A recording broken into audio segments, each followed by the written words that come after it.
શું કહેતાસ ને તું? મને ખબર છે તે એક શાક નથી બનાવ્યો કોઈ દિવસ. કયું શાક?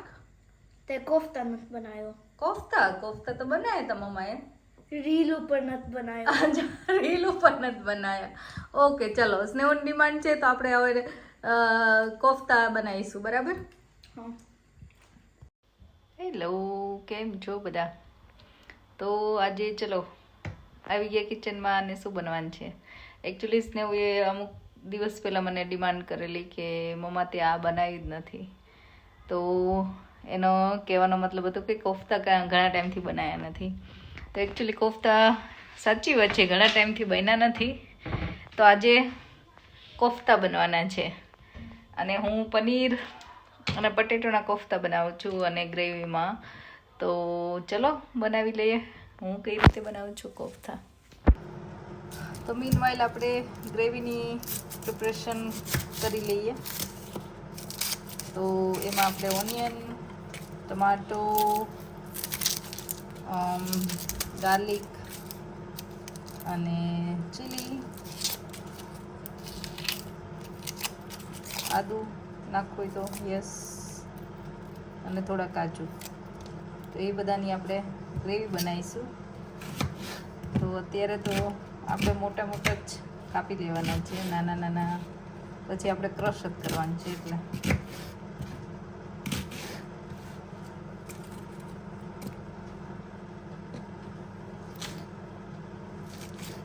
મેં બટેટો બોઇલ કરવા મૂકી દીધો છે અને પછી આપણે કોફતા બનાવીશું.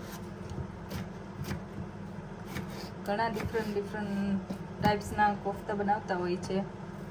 દૂધીના કોફતા કે પનીરના કોફતા કે પછી શેના બને તમે કહેજો મને કમેન્ટમાં.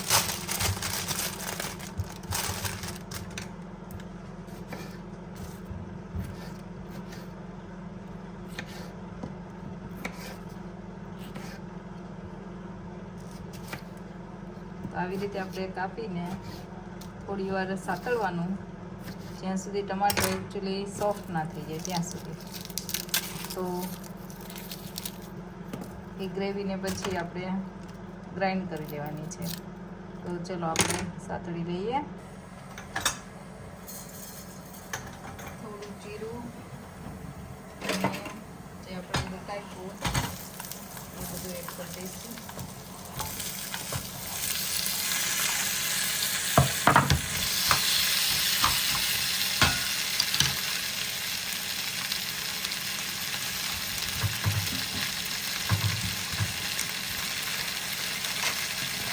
થોડા કાજુ આપણે એડ કરીશું.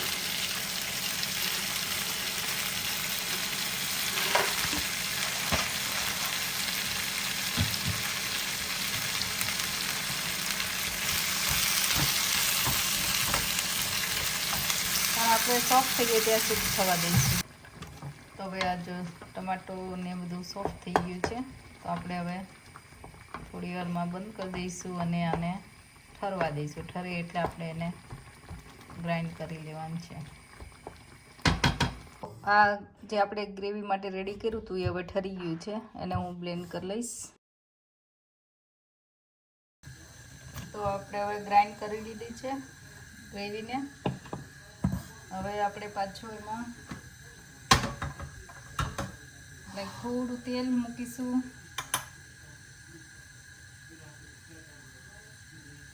અને થોડી હળદર અને થોડું લાલ મરચું અને થોડું ધાણા જીરું આપણે બધું મિક્સ કરી દઈશું. મેક શ્યોર કે તમારું તેલ બહુ ગરમ ન હોય, નહીં તો મરચું બળી જશે.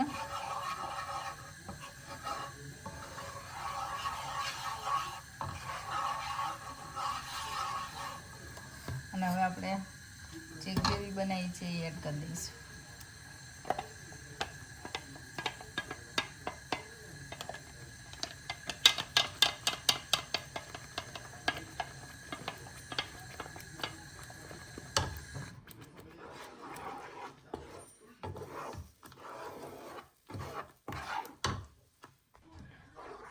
ગ્રેવી બધી મિક્સ થઈ ગઈ છે ને આમાં આવે છે ને આપણે થોડી હળદર ને લાલ મરચું તો આપણે એડ કરી દીધું છું. તમને જરૂર લાગે તો વધારે એડ કરવાનું, જરૂર ના હોય તો કંઈ એડ કરવાની જરૂર નથી.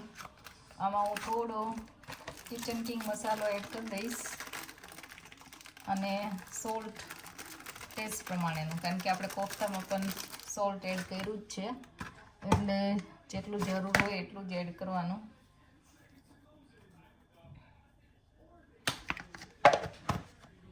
બધું મિક્સ કરીશું અને થોડું આપણે ક્રીમ નાખીશું. આ અત્યારે થોડું અને થોડું પછી આપણે એડ કરીશું ઉપરથી.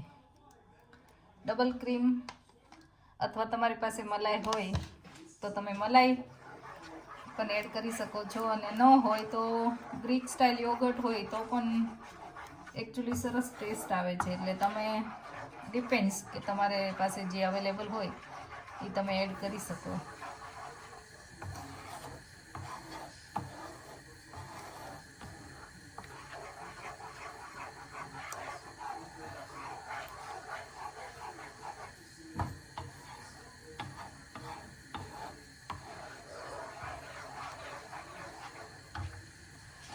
તો આ રીતે સરસ ગ્રેવી થીક થઈ ગઈ છે. આમ તો આપણે પહેલાં તો એટલું કૂક કરી લીધી છે ટમાટર બધું, એટલે બહુ કૂક થવા દેવું પણ જરૂરી હવે નથી. તવામાં આપણે થોડી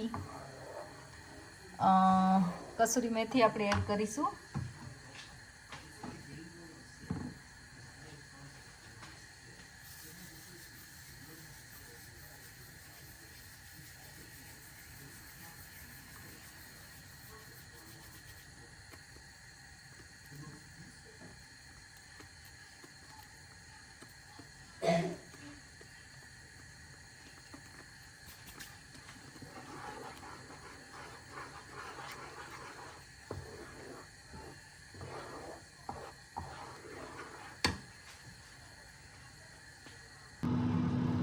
તો આ રીતે મસ્ત થઈ ગઈ છે ગ્રેવી રેડી. અને હવે કોફતા બીજી બાજુ ફેરવીને ગોઠવી દીધા છે એર ફ્રાયરમાં. હજી થોડી વાર લાગશે. અને આપણે કોફતા જ્યારે આપણે જમવા બેસીએ ત્યારે આપણે આમાં એડ કરીશું. તમને જો બધું મિક્સ સાથે કરવું હોય તો પણ કરી શકો, પણ હું ઉપરથી જ એડ કરીને પછી તે જમતી વખતે જ એડ કરીશ ગ્રેવીમાં. તો આ ગ્રેવી થઈ ગઈ છે રેડી. અને આપણે એમાં થોડી કોથમીર એડ કરી દઈશું, અને કોફતા એડ કરીએ ત્યારે ઉપરથી થોડું ક્રીમ એડ કરીશું. તો આ થઈ ગઈ છે ગ્રેવી રેડી. તો હવે કોફતા માટે જો મેં બટેટો બોઇલ કરી લીધો હતો અને એને આમ મેશ કરી દીધો છે. હવે આપણે પનીર લઈશું. પનીરને પણ તમે છીણી શકો, અથવા તો સોફ્ટ હોય તો આવી જ રીતે આપણે કરી દઈશું હાથેથી જ.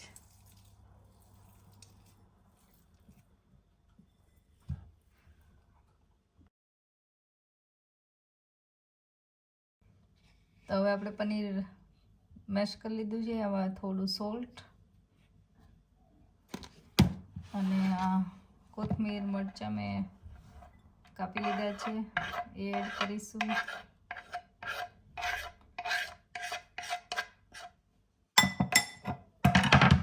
કસૂરી મેથી નાખવાની.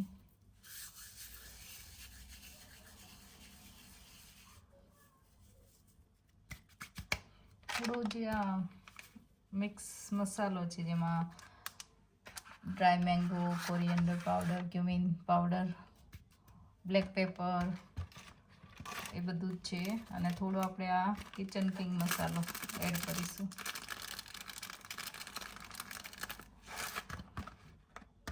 બરાબર.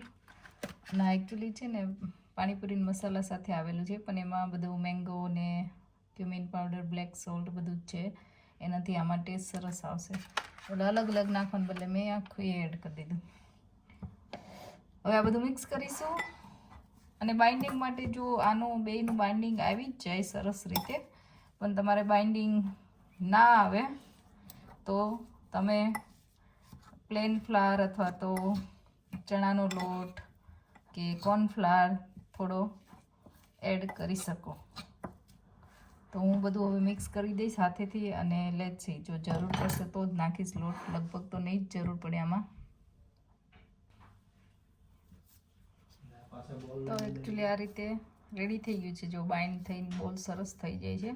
તો હું તો એર ફ્રાયરમાં કરવાની છું. જો તમારે ડીપ ફ્રાય કરવાના હોય તમે તો થોડો ગમે તે લોટ નાખો એટલે સરસ રીતે બાઇન્ડ થઈ જાય અને તમે જ્યારે તળો ત્યારે એ છૂટા ના પડી જાય. તો હું થોડું હાથમાં તેલ લગાવીને આવી રીતે હું બધા બોલ વાળી દઈશ અને પછી એને હું એર ફ્રાયરમાં મૂકી દઈશ.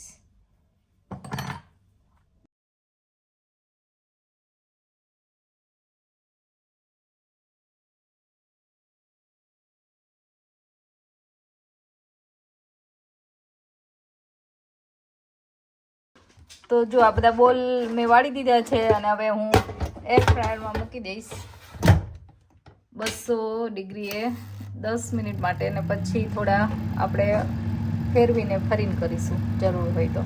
અને તમે તળવાના હોય તો ડીપ ફ્રાય કરી શકો, શેલો ફ્રાય કરી શકો, જે રીતે કરવા હોય એ રીતે. હા જો એર ફ્રાયરમાં કોફતા થઈ ગયા છે મસ્ત રેડી. કેવા સરસ થઈ ગયા છે વિધાઉટ એની ઓઇલ. જરા પણ ઓઇલ એડ કર્યું નથી, ખાલી વાળવામાં મેં જ્યારે હાથમાં લગાવેલું થોડું એ જ. તો આ સરસ કોફતા બની ગયા છે. તો હવે આપણે એડ કરીશું ગ્રેવીમાં.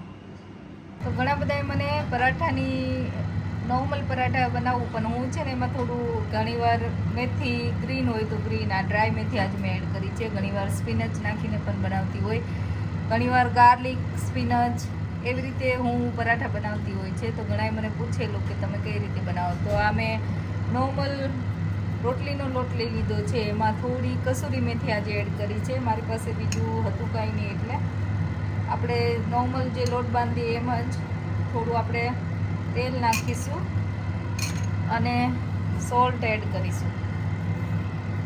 તો આ રીતે હું ગમે તે અલગ અલગ પાંદડા યુઝ કરીને લોટ બાંધતી હોઉં છું. હવે આપણે જે નોર્મલ લોટ બાંધીએ પરાઠાનો એવો જ લોટ બાંધીને એના પરાઠા કરવાના છે. તો ચલો બાંધી દઈએ નોર્મલ લોટ. બીજી ટિપ્સ શેર કરવી હતી કે જ્યારે તમે લોટ બાંધો ને ત્યારે વોર્મ પાણીથી બાંધશો ને તો રોટલી કે પરાઠા એકદમ સોફ્ટ થાય છે. અને સ્પેશિયલી અહીંયા આપણે ઇન્ડિયા જેવો લોટ હોતો નથી યુકેમાં. ઘણીવાર અમુક લોટ ઘણીવાર ખબર ને એવા આવતા હોય, તો તમે જો વોર્મ અથવા તો થોડું ગરમ પાણી લઈને લોટ બાંધશો તો એકદમ સરસ અને સોફ્ટ રોટલી અથવા તો પરાઠા બને છે. તો ટ્રાય કરજો.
એડ કરીને થોડું ઉપરથી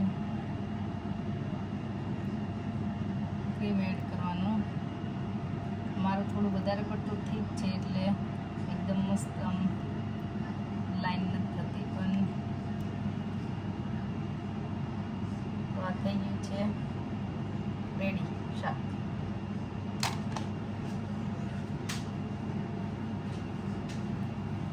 તો આ રીતે હું બનાવું છું કોફતાનું શાક, પનીર કોફતા. તમે કઈ રીતે બનાવો છો મને કહેજો. કોઈ અલગ રીતે અને કંઈ અલગ વસ્તુ એડ કરતા હોય તો પણ કમેન્ટ કરજો. પરાઠા પણ થઈ ગયા છે રેડી, શાક પણ રેડી છે. તો હવે બસ જમવાનું છે. પાપડ શેકી લઈશું અને તમારે છાશ પીવી તો ઓફકોર્સ છાશ તમે બનાવી શકો છો.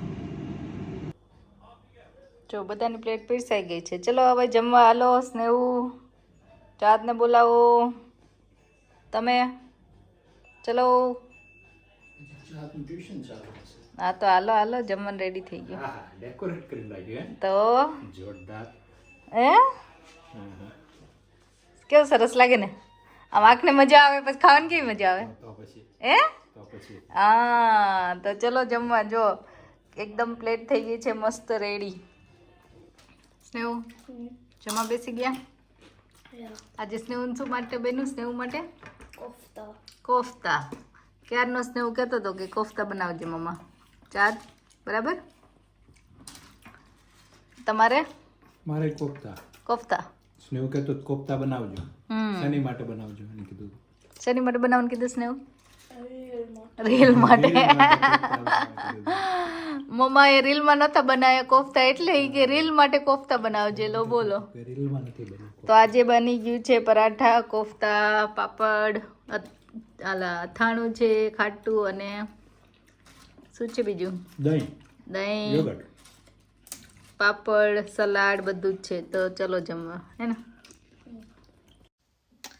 હોપ કે આજની રેસીપી તમે એન્જોય કરી હોય અને તમે ટ્રાય પણ કરો ટ્રાય કરીને મને જણાવજો જરૂર કે તમને તમારે કેવી બને છે રેસીપી તો મને પણ આઈડિયા આવે કે વધારે બીજું કંઈ એક્સપ્લેન કરવાનું હું માપ સાથે નથી એક્સપ્લેન કરી શકતી કારણ કે ઇટ્સ વેરી ડિફિકલ્ટ પણ તમને બેઝિક આઈડિયા અને કઈ રીતે હું શું એડ કરું છું બધું જણાવીશ ઘણાની એવી રિક્વેસ્ટ છે કે હું બધું બતાવતી જાઉં તો નેક્સ્ટ ટાઈમ હું ટ્રાય પણ કરીશ કે હું શું શું વસ્તુને ક્યાંથી યુઝ કરું છું ક્યાંથી લઉં છું તો તમને પણ આઈડિયા આવે so thank you so much for watching us and if you like then don't forget to share with your family and your friends and keep subscribing. Thank you so much. Good night.